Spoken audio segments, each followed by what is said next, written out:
ever wanted to do was live in a big city. Being from a small country town, the big city and bright lights were always extremely appealing to me. I finally got my wish when I made the move to the city. I loved everything about it at first. The nightlife, the hustle, the bustle, and the people.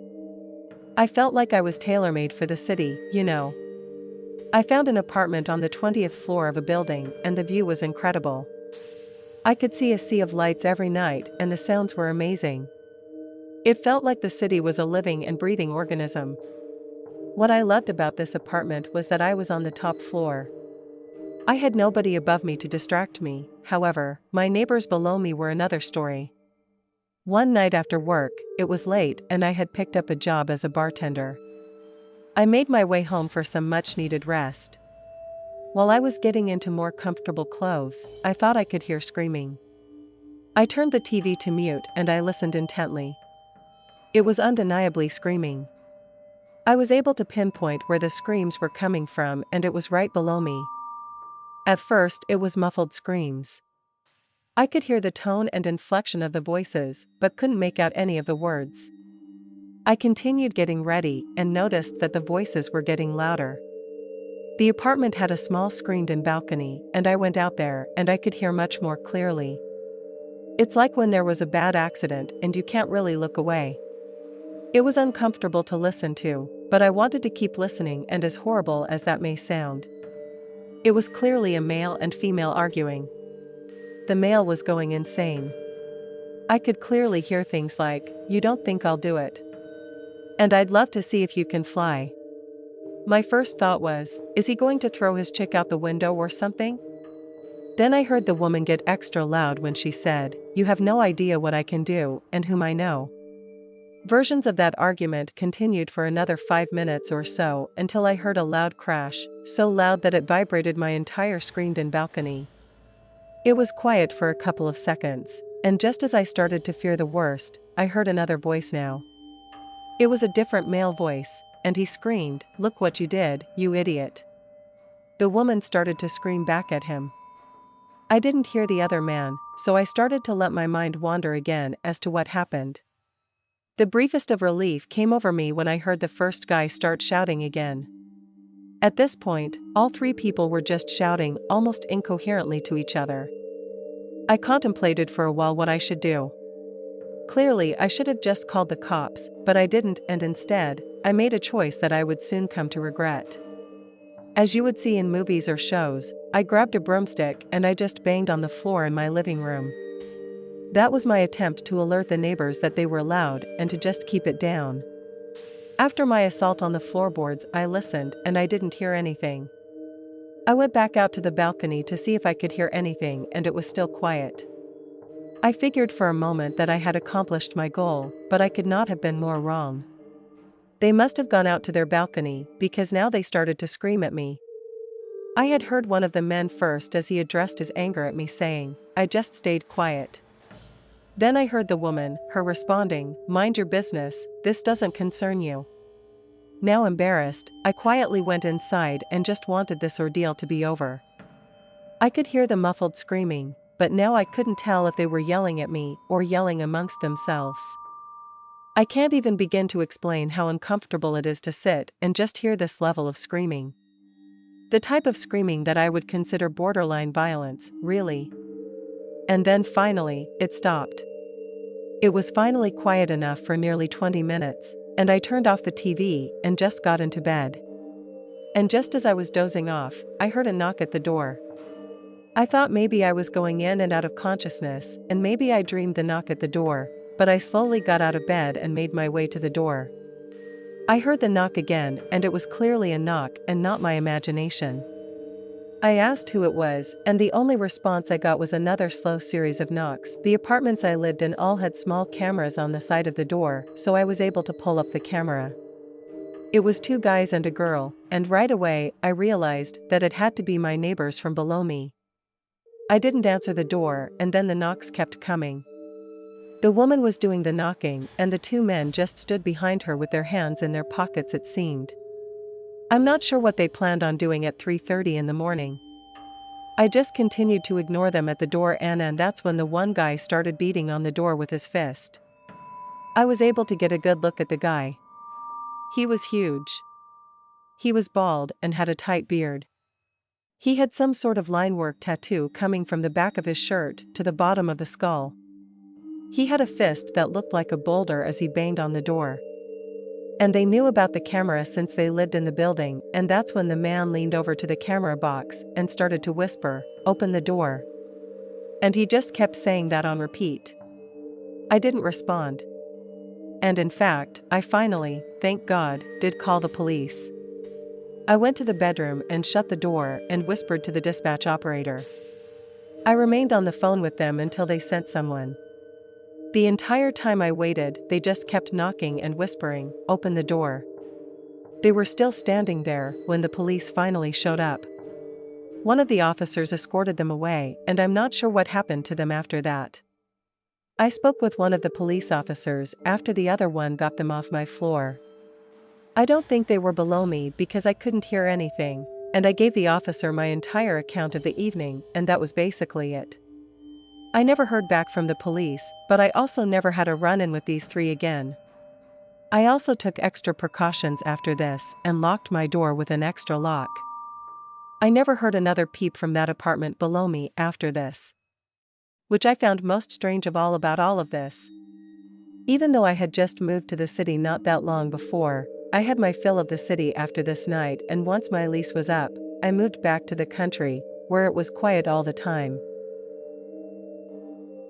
My girlfriend and I had just moved into our new apartment not that long ago. We love the place, and it's our first place together, so for that reason it's very special to us. I have lived in apartments before, and they can be less than ideal. This place, on the other hand, was great. The apartment unit was recently remodeled and everything was brand new. It was a great little place to start this chapter of our lives.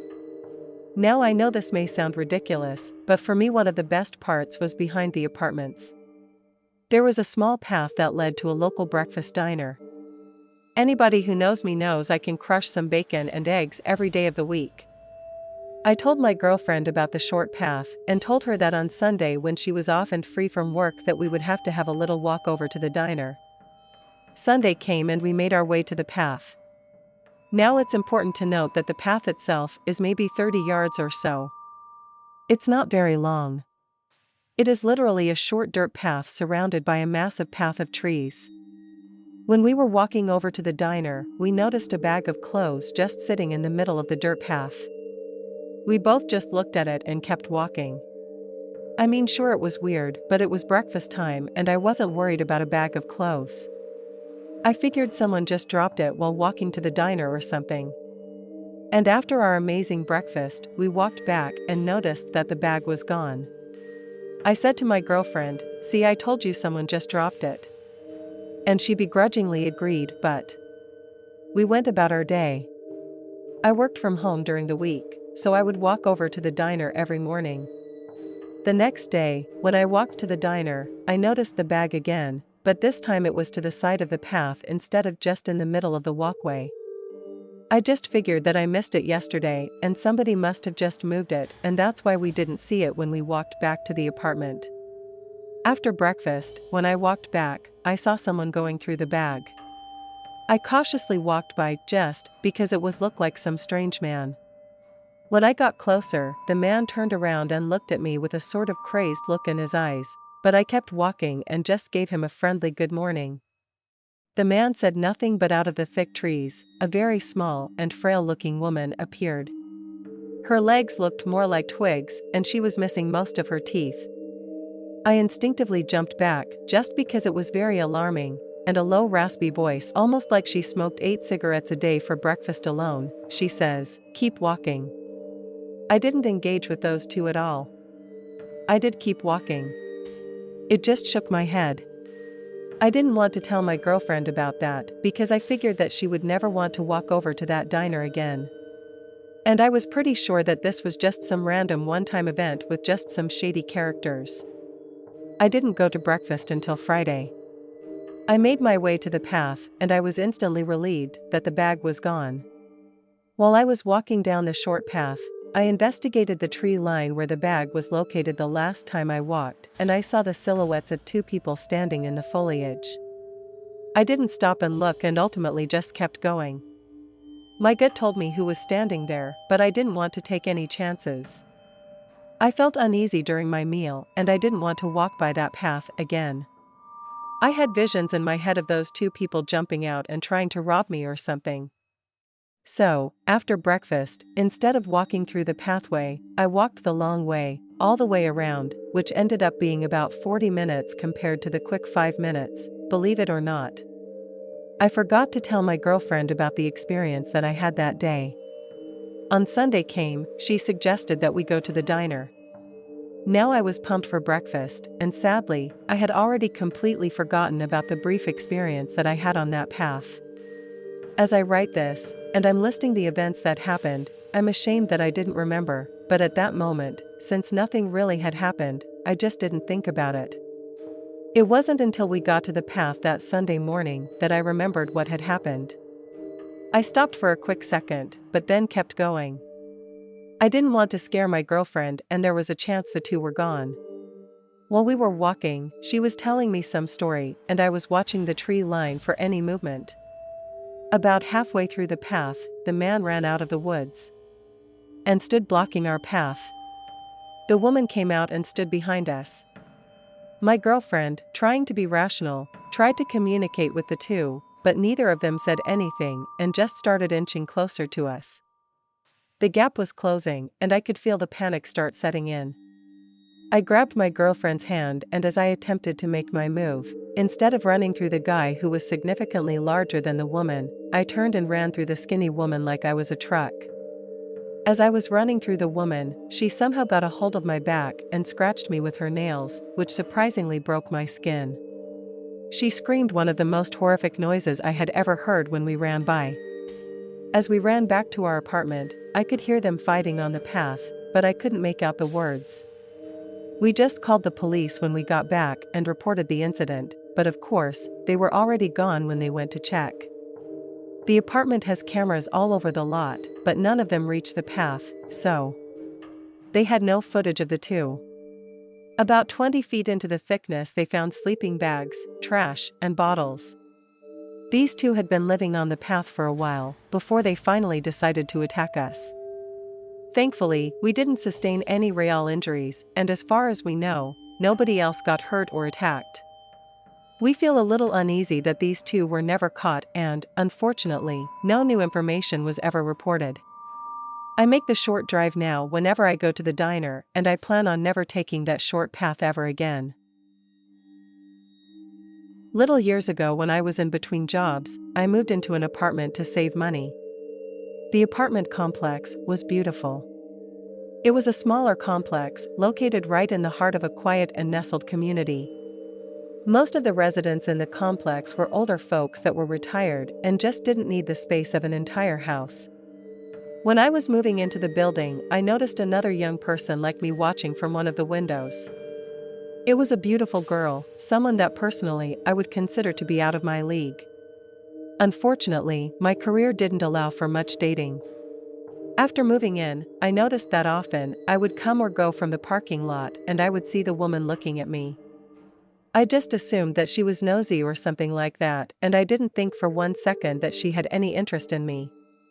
Down the road from the complex was a grocery store that was very convenient to stop in on my way home from work.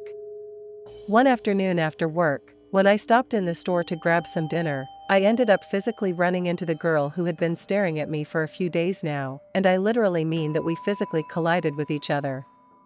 I was turning into an aisle with my head on my phone, and she was walking out of the aisle. In a nervous voice she said, "Oh my gosh, I'm so sorry. I'm just an idiot sometimes." I started to say it was okay, but stopped when I realized who it was. Once everything clicked, I said, "Hey, are you the girl that lives in my building?"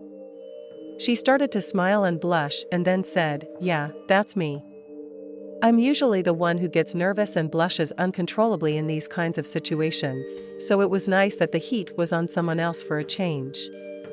She made some comments about her stupid cheeks turning red, and I responded by telling her that in high school, My friends used to call me a cherry pie because my face was always red. We both laughed as I diffused the tension. We made small talk for a little while right there in the store, and then, that evolved into a real conversation. Finally, I worked up the courage to ask if she wanted to come over for dinner tonight, since we were practically neighbors. She smiled and looked thrilled by the offer. She accepted and said that she would be over at around 7, and we exchanged numbers and went about our shopping. I was so excited and nervous about my date with this very attractive neighbor that I had. I realized that I only had about an hour to clean my apartment and get ready. I hadn't had a real date since my freshman year of college, over 4 years ago, so I was admittedly a train wreck in my mind. I even remember while I was cleaning the apartment, I got a text from her that said, "I can't wait for tonight," with a heart. Before I knew it, it was 7, and she was knocking on my door. The first several hours were amazing. We talked, ate dinner, had some wine, and just had a great evening.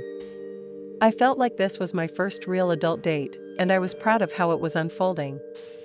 Late in the evening I was ready for bed. And this was a weeknight, and I had to work the next day, and I could tell that she wanted to stay, but I made it clear that I wasn't ready for anything further than this. She was understanding, and we said goodnight at around 11 p.m. When I walked her to her door, which sat about 30 feet from my door, I kissed her goodnight, and she smiled. I walked inside my apartment with an overwhelming feeling of joy and happiness. I woke up at around 3 a.m. that morning just to use the bathroom, and I noticed something weird as I walked into the hall, and the light that was shining under the door to my apartment was a shadow, like someone was standing in front of my door. I figured it was my tired eyes just playing tricks on me, so I didn't worry too much. After the bathroom, when I walked by the door again, I noticed that the obstruction to the light was still there. I quietly went over to the door and looked through the peephole in the door, and standing right outside my door was the girl that I had just shared an entire evening with. She looked like she was mumbling something under her breath, but I wasn't sure. If I ever look through one of those holes, they're not very clear sometimes, so I watched for a few seconds, and she didn't move at all. I snuck back into my room and grabbed my phone. I made sure that it was silent and went back to the door, and I texted her phone and said, "Hey, I can't sleep, but I just wanted to let you know that I had a great time tonight." Seconds later she grabbed her phone from her pocket, and with no expression on her face she responded with me too, with an exclamation point, "I can't wait to see you again." I waited for a moment and then sent another text that said, "I'm surprised you're awake, what are you up to?" Her response turned the butterflies in my stomach to stone. When she responded with, "Oh, just laying in bed, watching Netflix," I couldn't understand why she was standing there and lying about it. I didn't respond to her text right away. I had no idea what to say to this woman or how to approach a situation like this. While I was thinking of something to say, she texted me again, this time saying, "If you want, I can come back, or you can come here." The text was followed by a bunch of emojis. I started to type a response, but kept deleting whatever I typed. While I was typing, she texted me again and said, "You have nothing to be afraid of." And that text hit me differently for some reason. I finally sent a simple text that just read, "Thanks for the offer, but I'm really tired." I looked through the holes, she read the message, and still, with no expression on her face, she put the phone back in her pocket and looked right at the peephole. I knew she couldn't see me, but the horror that I felt when I sort of made eye contact with the woman through the door was almost indescribable. The look on her face was not the same look I had just admired that evening prior. Her eyes looked cold. I have no idea what her intentions were, but I just felt like they weren't good. I know I'm not good at dating, but I do know standing outside someone's door in the middle of the night motionless is not normal behavior. I decided to text her one last time and said, "Hey, did you hear anything funny in the hall?"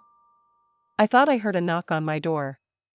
This was my poor attempt to try and fish something out of her, or at least elicit some reaction. She looked at the text for a minute. Then back at the people with her cold eyes, as if though she knew I was there. And without moving from her position, she texted me one last time that said, "You're a smart boy. Very smart. Sleep tight." She put her head back down, and after about 5 minutes of just standing there, she turned around and went back to her apartment. She looked like she had something tucked in the back of her pants, but looking through the people, this could have just been my imagination, so I wasn't sure. I texted her the next day and she never responded. Even though she lived a few doors down, I never did run into her again. I left a note for her one time and slipped it under her door and still never heard from her. I never told the apartment management because I didn't really think anything could be done. It was an unnerving and terrifying experience for me, but I had no proof other than a few text messages that didn't show anything legal or really make any sense. Is insane, considering that I lived at this apartment for 6 months after this experience. The curtains were always shut when I would get home from work and I never crossed paths with her in the hallway. Now I know the story isn't your typical "oh god, I'm gonna die" story, but to put yourself in my shoes, I guarantee you wouldn't want to be me. The memory of that look in her eyes still haunts me to this day. Friends have always joked with me that she probably was just looking for some adult companionship, but I promise you this was different. Be careful out there, because you never know what kind of intentions people have deep down. When I was young, my brother and I moved into a small apartment with our recently single mother. It's not important to the story, but just for full transparency, Dad was a horrible person and not in the picture. My dear mother did everything she possibly could for us kids. We hated moving to that small apartment, but it was a roof over our heads, I guess. I look back at those days now, and am shocked that we even lived there. It's a very bad section of the city, but that's all my mom could afford back then. Fortunately for us, my brother and I didn't realize just how bad it was. Sometimes the stupid innocence of a child can be bliss. My mom was working 2 jobs back then to save up enough money so we could move out at the earliest possible chance. She trusted us kids, but just had one rule. When she wasn't home, never leave the apartment or open the door for anybody.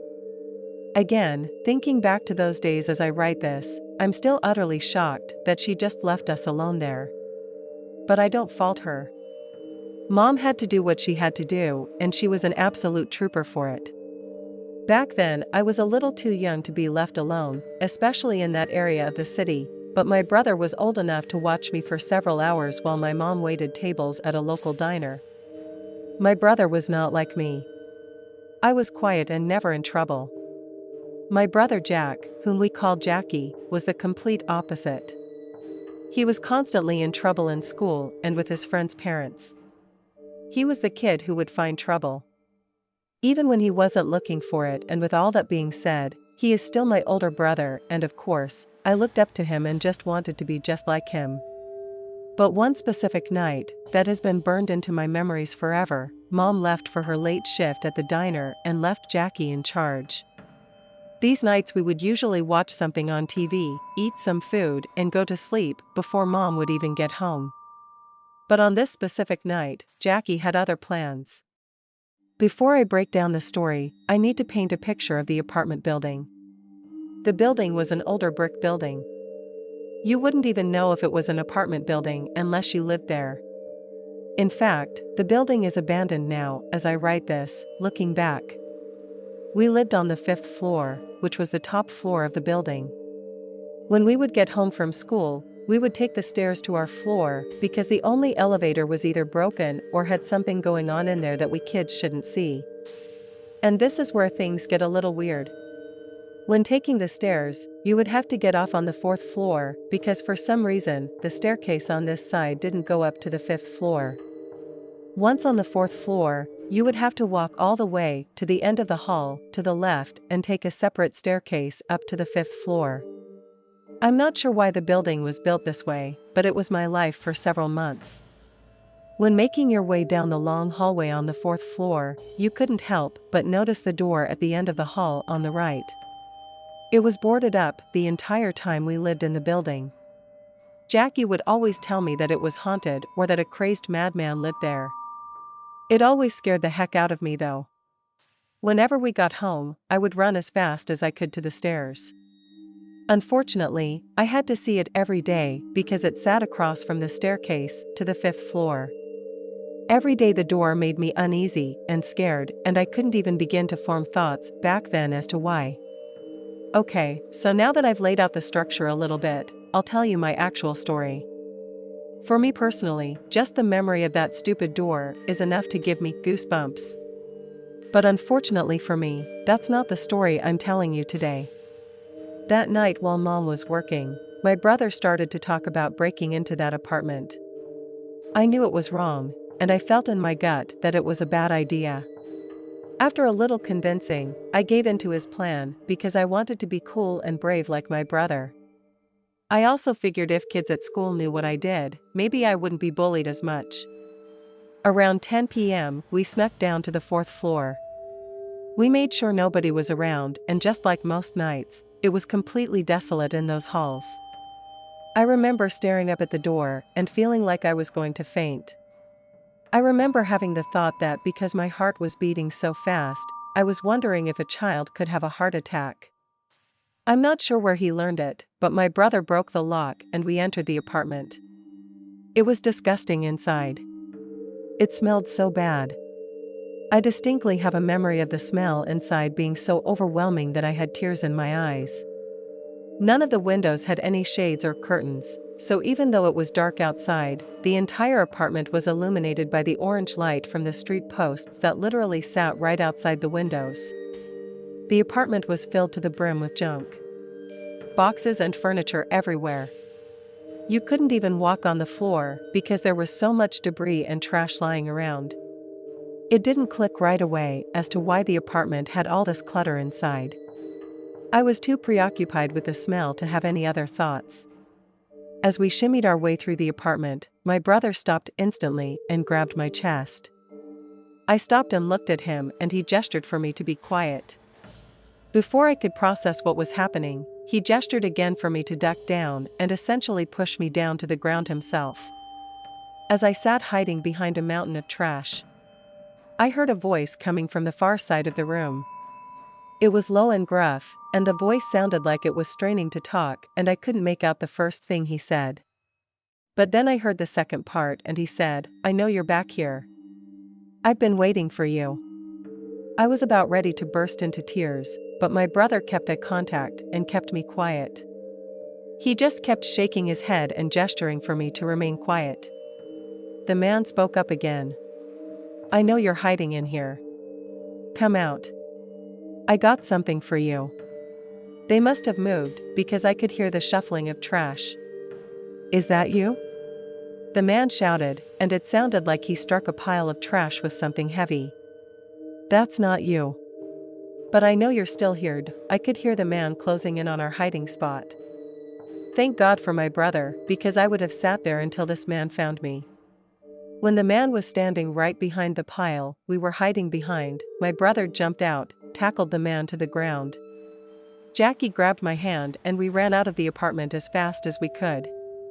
As we were running out of the apartment, I caught a quick glimpse of the man as he was getting to his feet. It was an older man. Very skinny, and he looked like he hadn't eaten or showered in weeks. I just remember thinking, it looked like his cheeks were melting off his face. We ran to our apartment and locked the door. Jackie stood in the kitchen with a knife the entire night until my mom got home. He convinced me not to tell my mom because he knew he would be in trouble forever and my mom would probably quit that job and we needed the money badly. Nothing ever happened after that. I never saw the guy again, and the next day, the door was boarded up again. We never mentioned it to the neighbors or anybody because we were terrified of getting into trouble. As an adult, I understand a bit more about what happened that evening. Clearly, it was an older guy who had some sort of severe hoarding issue. The reason why he had the door boarded up was probably because he dealt with a lot of robberies in that neighborhood. My brother and I just happened to stumble into that place at the wrong time. When the man was finally ready to act, I realized to some that this story may not be edge of your seat terrifying or scary, but as a kid, this was beyond traumatizing. I will say, the events of this story, though haunting to my memory, made me never want to break into any place ever again. This is a story that I find creepy and very unnerving, more than just scary. Last year, I moved into a new apartment building as a recent college graduate. I didn't have the funds to afford my house. I was unable to secure a job in my field but needed to wait until I saved up enough money to be able to move into a house. At first, the apartment life wasn't too bad for me. I lived in an apartment when I was in college, so I knew for the most part what I was getting into. The only thing I was worried about was the fact that I worked from home and I wasn't sure if living in such proximity to others would distract or disrupt me.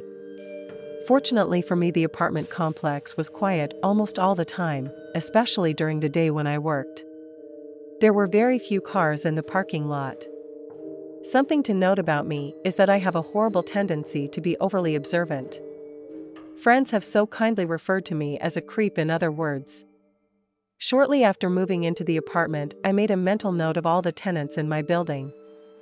I have always done this, even since I was a kid. I'm not sure if it's deep-rooted trust issues or what, but within a week I knew who lived in my building and what cars they drove. My computer sat right next to the window, and often when I was in a meeting or in a call, I would stare out the window and play my own game, wondering where people were going or what they were doing for the day. I understand how boring my life is, I admit it, but I digress. One day though, I saw a woman come into my building. I only know this because I didn't recognize this woman, and she didn't drive either. Probably 15 minutes later, I noticed her leave and walk into the building across the parking lot. Several minutes later, she left again and walked into the tree line behind the other building. It was weird, but not a red flag. It could have been any number of reasons why. The only thing I kept wondering was how she got into the buildings. The doors are locked unless you have a key to the building, and every building has a different key. A few days later, I was sitting at my computer and I happened to see this lady again. This time I was a bit more curious. I watched her emerge, practically out of nowhere, and make her way to the entrance of my building. Being on the third floor, I have the nice advantage of seeing the complex from my window. I checked the camera from my Ring doorbell, but she wasn't on my floor. I left my apartment to be nosy and see if I could find where this girl was in the building. I figured that I would make my way to the laundry room and walk back, and if I didn't see her during that time, then I would just let things go. I made it to the laundry room, and when I was walking back, I saw the woman come from the apartment that sat below mine. She left the apartment quickly and bumped into me. We exchanged an awkward glance, and I said I was sorry, and she nodded in a strange way and kept going. I ran back to my apartment and watched her leave my building. She glanced back at the door a few times, and then made her way to the building across the parking lot again. I thought maybe my imagination was running wild, but it felt like something wasn't right. I knew that the lady that lived below me was a widowed woman in her 70s. The strange woman could have been her daughter, but as I said before, something just didn't feel right about that. The look on her face was a look of anxiety. I kept monitoring the next few days, but I didn't see her again until almost a week later. Just as always, I saw her appear out of nowhere.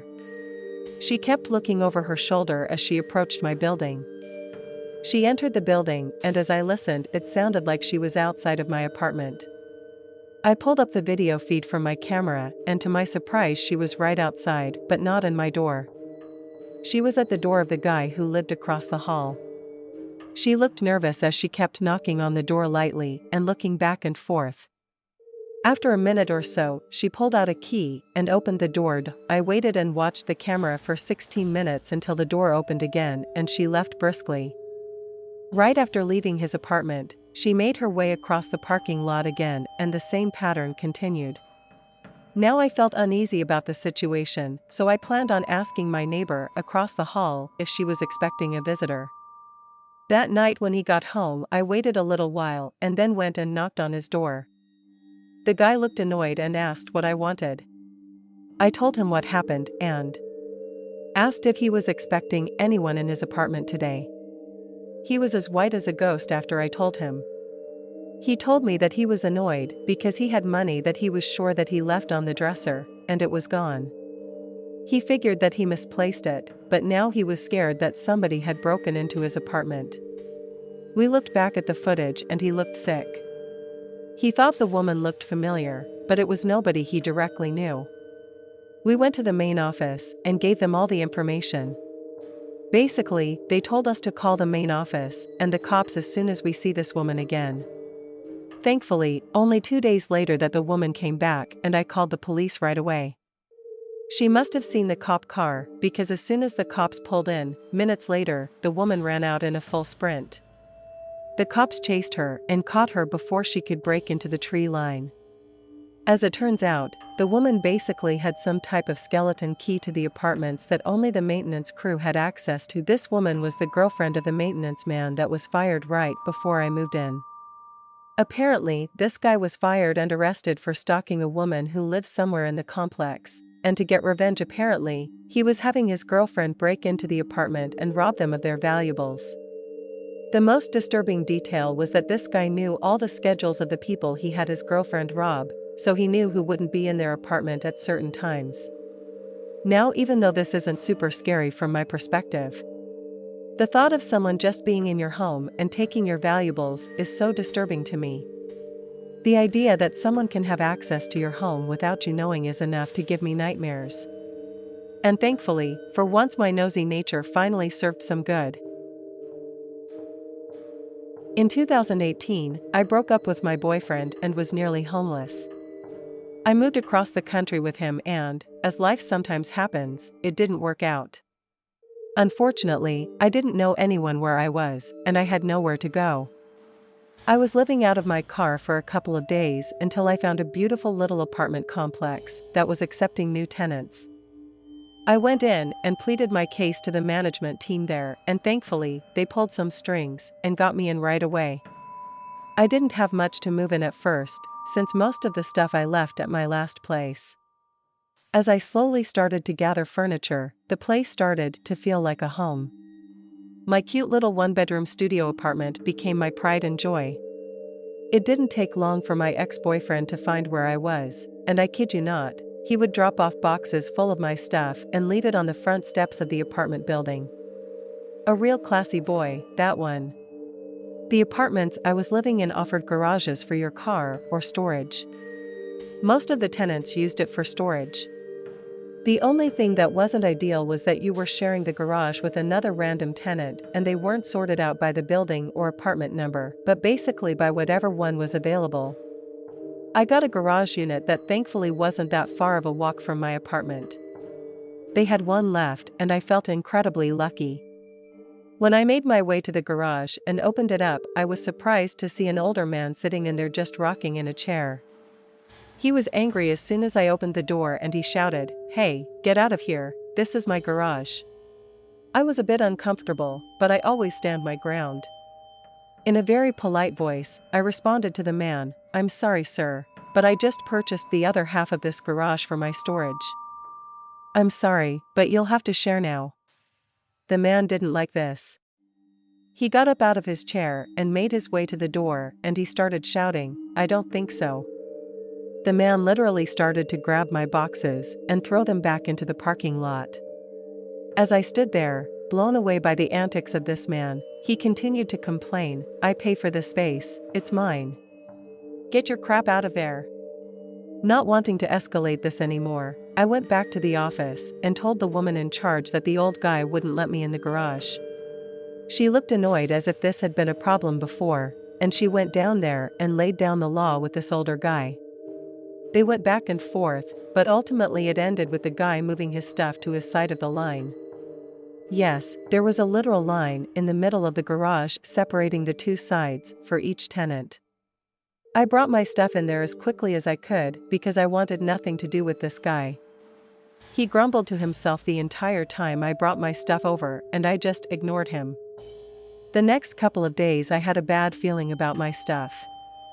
I didn't have anything insanely valuable in there, but most of the stuff in those boxes were personal belongings or sentimental to me in some way.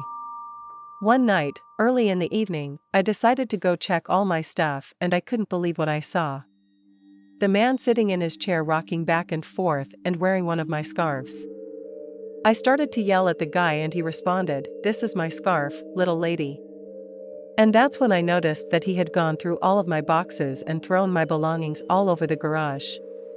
Clothes, paperwork, furniture, everything on my side were thrown all over the place. I called him out on it and he became incredibly hostile and said, "I didn't touch your stuff. Now you relax."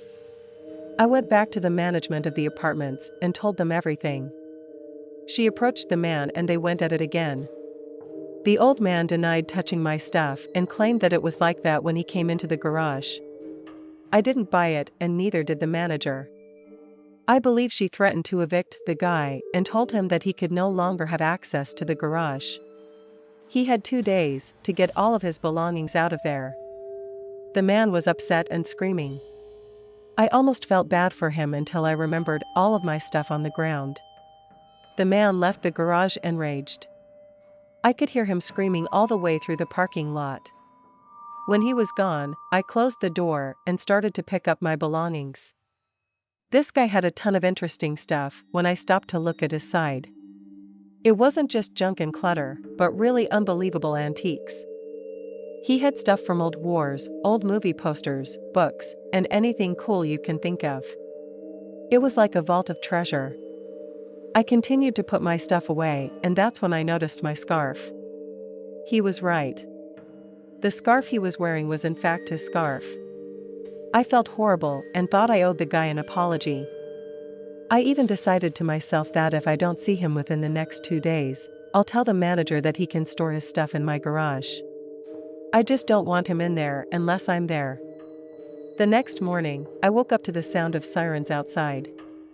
I looked out from my balcony and I could see that the sirens were outside of my garage. I ran down there and I couldn't believe my eyes. The older man looked like he had been hit by a bus, but was standing up talking to the police and the manager of the apartments. I looked back at the car. And it was insane. It was my ex-boyfriend. I ran over to the police and asked what was going on, and basically my ex had been breaking into my garage unit and going through all my stuff, basically just trying to make my life a nightmare.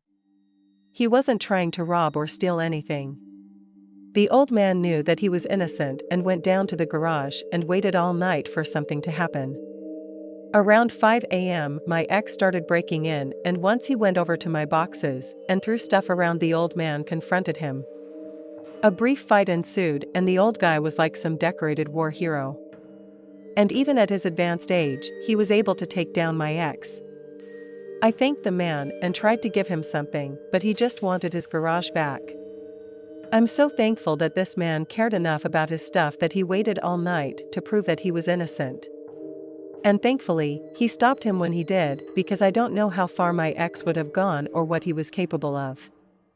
I fed the old man leftovers for the year that I lived in that apartment, and I have since moved home with my parents. Don't judge a book by its cover, because sometimes it's the people we least expect that become our guardian angels.